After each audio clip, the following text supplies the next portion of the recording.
सी video lectures में आपका स्वागत है। दोस्तों, इस लेक्चर में हम स्ट्रक्चर्स के बारे में पढ़ेंगे, लेकिन उससे पहले मैं सजेस्ट करूंगा कि आप इस YouTube वीडियो के बॉटम राइट कॉर्नर पे फुल स्क्रीन बटन पे क्लिक करें ताकि आप इस वीडियो का बेटर व्यू पा सकें।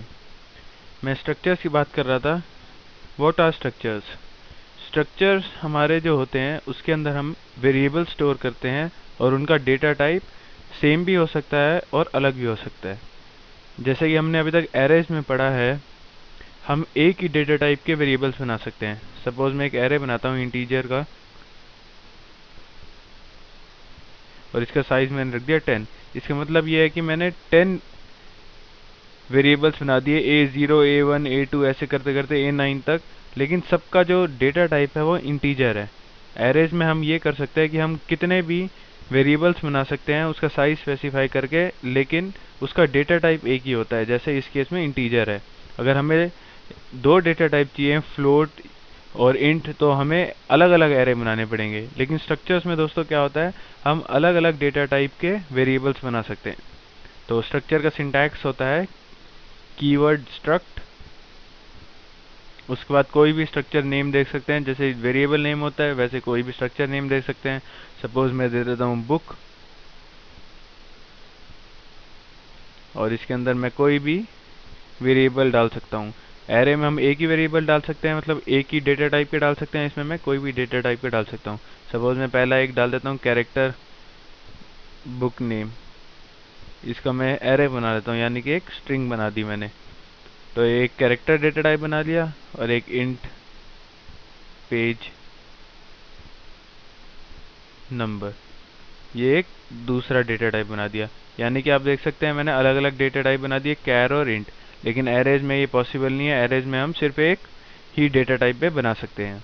तो जैसे ही हमने स्ट्रक्चर का ये कर्ली ब्रेसेस बंद किया तो उसके बाद हमें एक सेमी कॉलन लगाना पड़ेगा। तो स्ट्रक्चर डिक्लेयर करने के बाद हमें ऑब्जेक्ट या स्ट्रक्चर वेरिएबल कुछ भी बोल सकते हैं आप, वो डिक्लेयर करना पड़ता है। सपोज मेरे को इस स्ट्रक्चर जो मैंने ऊपर बनाया है इसका एक ऑब्जेक्ट बनाना है या एक स्ट्रक्चर वेरिएबल बनाना है, तो मेरे को क्या सिंटैक्स यूज़ करना पड़ेगा? स्ट्रक्चर का नाम, जो कि इस केस में बुक है, वो यूज़ कर लिया। उसके बाद आप कोई भी ऑब्जेक्ट नेम दे सकते हैं। सपोज मैं दे रहा हूँ B1 और मैं दो ऑब्जेक्ट बना रहा हूँ, तो एक कॉमा डाल दीजिए B2।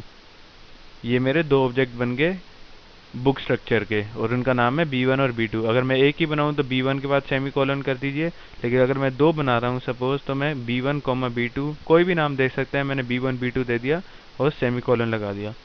अब मैं यही प्रोग्राम डेवलपर C++ में बनाऊंगा ताकि आप इसका यूज़ अच्छी तरह समझ सकें। तो दोस्तों मैं हेडर फाइल इंक्लूड कर देता हूँ, stdio.h, कंसोल इनपुट आउटपुट यानी कि conaio.h, उसके बाद मेन फंक्शन।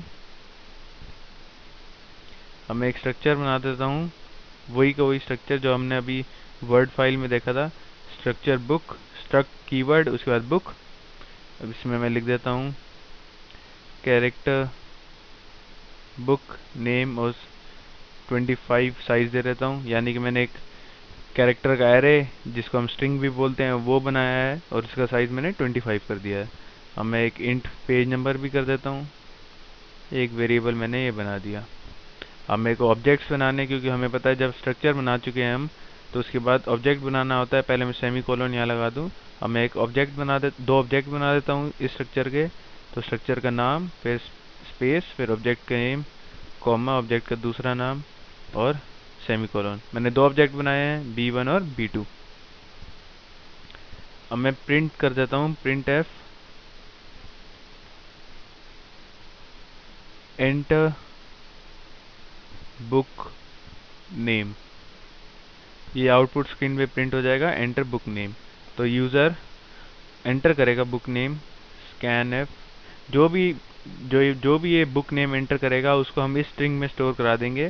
पर इस स्ट्रिंग में स्टोर कैसे कराते हैं, उसके लिए हम एक डॉट ऑपरेटर यूज़ करते हैं। अब जैसे कि मेरे को B1 के जो हमने ऑब्जेक्ट बनाया है B1, उसके बुक नेम के अंदर स्टोर कराना है, तो मैं यूज़ करूँगा B1 डॉट बुक नेम। लेकिन अगर मेरे को B2 ऑब्जेक्ट के बुक नेम के अंदर स्टोर कराना है तो मैं लिखूँगा B2 डॉट जो ऑपरेटर है बुक नेम।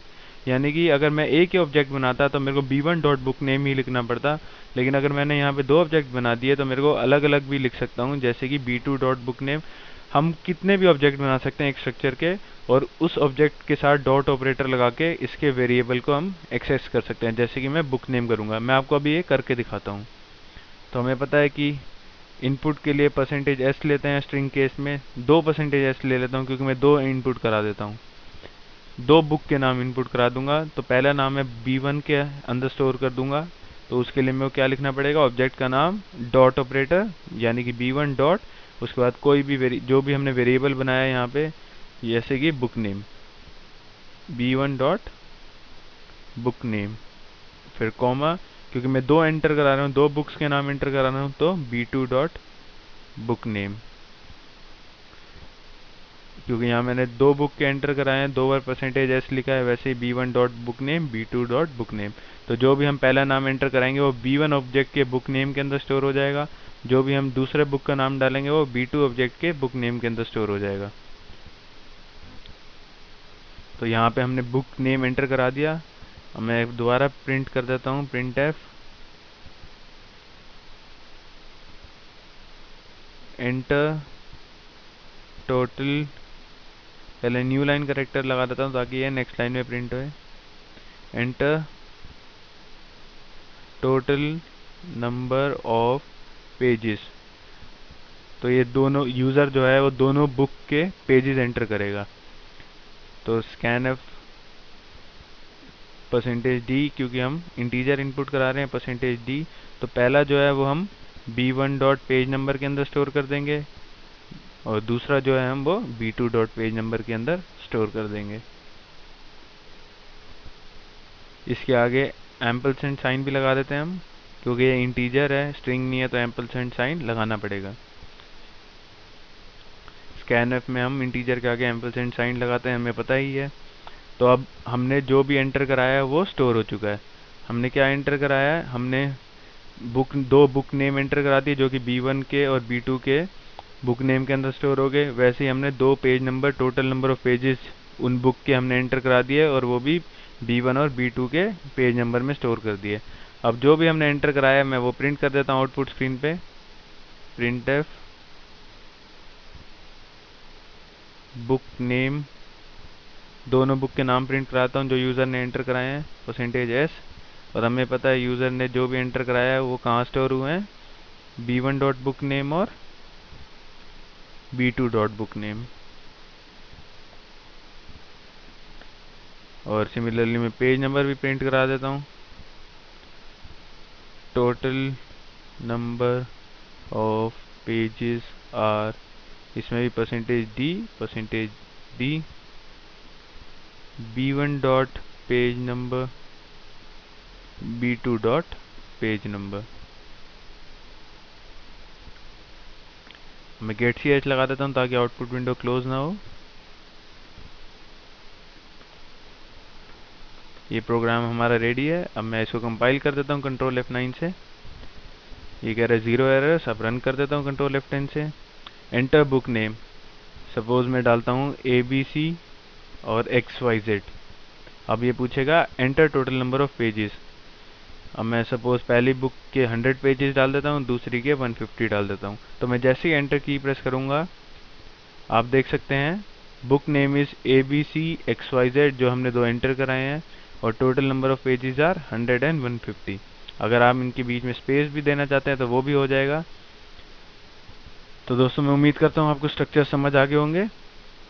बस एक स्ट्रक्ट कीवर्ड ले लीजिए और उसके आगे कोई भी नाम दे दीजिए, अंदर वेरिएबल्स बना दीजिए, फिर उसके बाद ऑब्जेक्ट डिक्लेयर कर दीजिए, फिर डॉट ऑपरेटर्स और ऑब्जेक्ट नेम जैसे b1 और b2, उसके बाद डॉट ऑपरेटर लगा दीजिए और कोई भी वेरिएबल एक्सेस कर लीजिए, उसमें स्टोर कर दीजिए, और फिर प्रिंट भी कर सकते हैं आप सिमिलर मेथड से।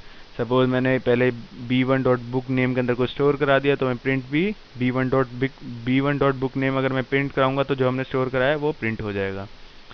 तो दोस्तों आप ये वीडियो मेरा हाई डेफिनेशन में भी डाउनलोड कर सकते हैं मेरी वेबसाइट sites.google.com/site/pl lectures। मैं रिपीट कर देता हूँ sites.google.com/site/pl lectures। तो दोस्तों आज के लिए इतना ही। अगले लेक्चर में हम फाइल हैंडलिंग के बारे में पढ़ेंगे। So till next lecture, goodbye, take care.